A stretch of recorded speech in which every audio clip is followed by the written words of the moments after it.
اسلام آباد میں قائم ایک خصوصی اسکول گزشتہ کئی برسوں سے آٹزم کے شکار بچوں کو نہ صرف تعلیم دے رہا ہے بلکہ انہیں مختلف تھراپیز اور تربیت کے ذریعے خود مختار بنانے کی کوشش بھی کر رہا ہے۔ اس ادارے کی خاص بات یہ ہے کہ یہاں غریب اور مستحق بچوں کو مفت تعلیم اور تھراپی فراہم کی جاتی ہے تاکہ مالی مشکلات ان کے مستقبل کی راہ میں رکاوٹ نہ بن سکیں۔ یہ اسکول جو ادارہ ہے کریٹو کنڈر ہاؤس، یہ میں نے 2017 میں بنایا تھا، اور اس کا ایک ہی مقصد تھا کہ ہم جو اسپیشل نیڈز بچے ہیں، خاص طور پہ آٹسٹک بچے جو ہیں، ان کے لیے ہمیں ایک فیسلٹی پرووائڈ کریں کہ ایک ہی چھت کے نیچے تھراپیز بھی ہوں اور اسکولنگ بھی ہو۔ تو ہم اس مقصد سے چلے تھے 2017 میں۔ اس وقت ایک گھر کا ایک فلور تھا، وہاں سے لے کے اب تک ہمارے پاس 3 برانچز ہیں جس میں ہم 200 کے قریب آٹسٹک بچوں کے ساتھ کام کر رہے ہیں۔ بچوں کی عمر ہے 2 ایئرس سے لے کے 20+ کی ایج تک ہم بچوں کے ساتھ کام کر رہے ہیں اس وقت۔ ٹھیک ہے سر، ہم تھراپیز پرووائڈ کرتے ہیں جس میں آ جاتی ہے آپ کی اسپیچ تھراپی، بیہیویئر تھراپی اور آکوپیشنل تھراپی۔ ساتھ ہم پری اسکولنگ پرووائڈ کرتے ہیں جس میں ہم نے اپنا ایک کریکولم بنایا ہے based on the needs of these children, اور بڑے بچوں کے لیے بھی ہم نے اپنا ایک پروگرام ڈیوائز کیا ہے ٹو ہیلپ دیم گین وہ لائف اسکل جسے ہم کہتے ہیں، تاکہ وہ سیکھیں، تاکہ وہ آگے زندگی میں چل سکیں۔ ہمارا ادارہ اس طرح چلتا ہے کہ جو افورڈ کر سکتے ہیں وہ پیسے دیتے ہیں، جو نہیں افورڈ کر سکتے وہ ڈسکاؤنٹ پہ ہیں یا فری میں ہیں۔ تو آئی وڈ سے 70-80% بچہ جو KKH میں آتا ہے وہ ڈسکاؤنٹ پہ ہے یا فری میں ہے۔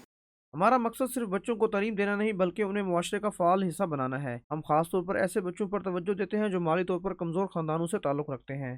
آٹزم کے شکار بچوں کو صرف تعلیم نہیں بلکہ خصوصی توجہ اور مسلسل رہنمائی کی ضرورت ہوتی ہے۔ جب انہیں مناسب ماحول اور تھراپی ملتی ہے تو وہ آہستہ آہستہ اپنی صلاحیتوں کو بہتر طریقے سے استعمال کرنا سیکھ جاتے ہیں۔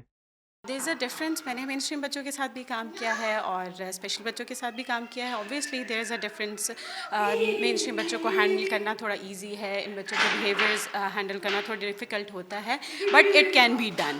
یہ نہیں ہے کہ ہو نہیں سکتا، ڈفرینٹ اسٹریٹجیز ہمیں یوز کرنی پڑتی ہیں۔ جیسے مین اسٹریم بچے ہوتے ہیں ان کو ہم سمپل انسٹرکشن دیتے ہیں تو وہ سمپل انسٹرکشن کو فالو کرتے ہیں، انڈرسٹینڈ کرتے ہیں۔ ان کے لیے ہمیں ویز ڈفرینٹ کرنے پڑتے ہیں، اپنی میتھڈالوجی ڈفرینٹ کرنی پڑتی ہے، بٹ وہی چیز جو ہم مین اسٹریم بچوں کے ساتھ کر سکتے ہیں وہ بالکل ان کے ساتھ کر سکتے ہیں۔ کیونکہ میں نے مین اسٹریم بچوں کے ساتھ بھی کام کیا ہے اور اسپیشل بچوں کے ساتھ بھی، ڈفرینس تو آبویسلی ہے اور وہ میں نے فیل کیا۔ ہمارے پاس ڈفرینٹ بچے ہوتے ہیں، اسپیچ ڈیلیز کے ساتھ، بیہیویئر ایشوز کے ساتھ ہیں، ڈاؤن سنڈروم ہے، تو ان کو ہم الگ الگ لیول پہ ڈیل کر رہے ہوتے ہیں۔ کلاس روم میں ہمارے پاس کیونکہ ڈفرینٹ بیہیویئرس کے ڈفرینٹ بچے ہوتے ہیں تو ہر بچے کے ساتھ ہمیں ایک الگ چیلنج فیس کرنا پڑتا ہے۔ کچھ اسپیچ ڈیلیز کے ساتھ ہیں تو وہ اپنی بات کمیونیکیٹ نہیں کر پا رہے ہوتے، پوائنٹنگ کے تھرو کمیونیکیٹ کر رہے ہیں، یا وہ ہمارا ہاتھ پکڑ کے ہمیں لے کے جا رہے ہیں، یا سنگل ورڈ پہ ہیں، تو وہ ایک کمیونیکیشن گیپ جیسے آ جاتا ہے، تو اس کو ہم پھر ڈفرینٹ طریقے سے ٹیکل کرتے ہیں۔ جیسے کسی بچے کا بیہیویئر آ جاتا ہے تو اس کے لیے ہمیں الگ اسٹریٹجی اپلائی کرنی پڑتی ہے، تو اس طرح سے ڈفرینٹ ویز سے ہم۔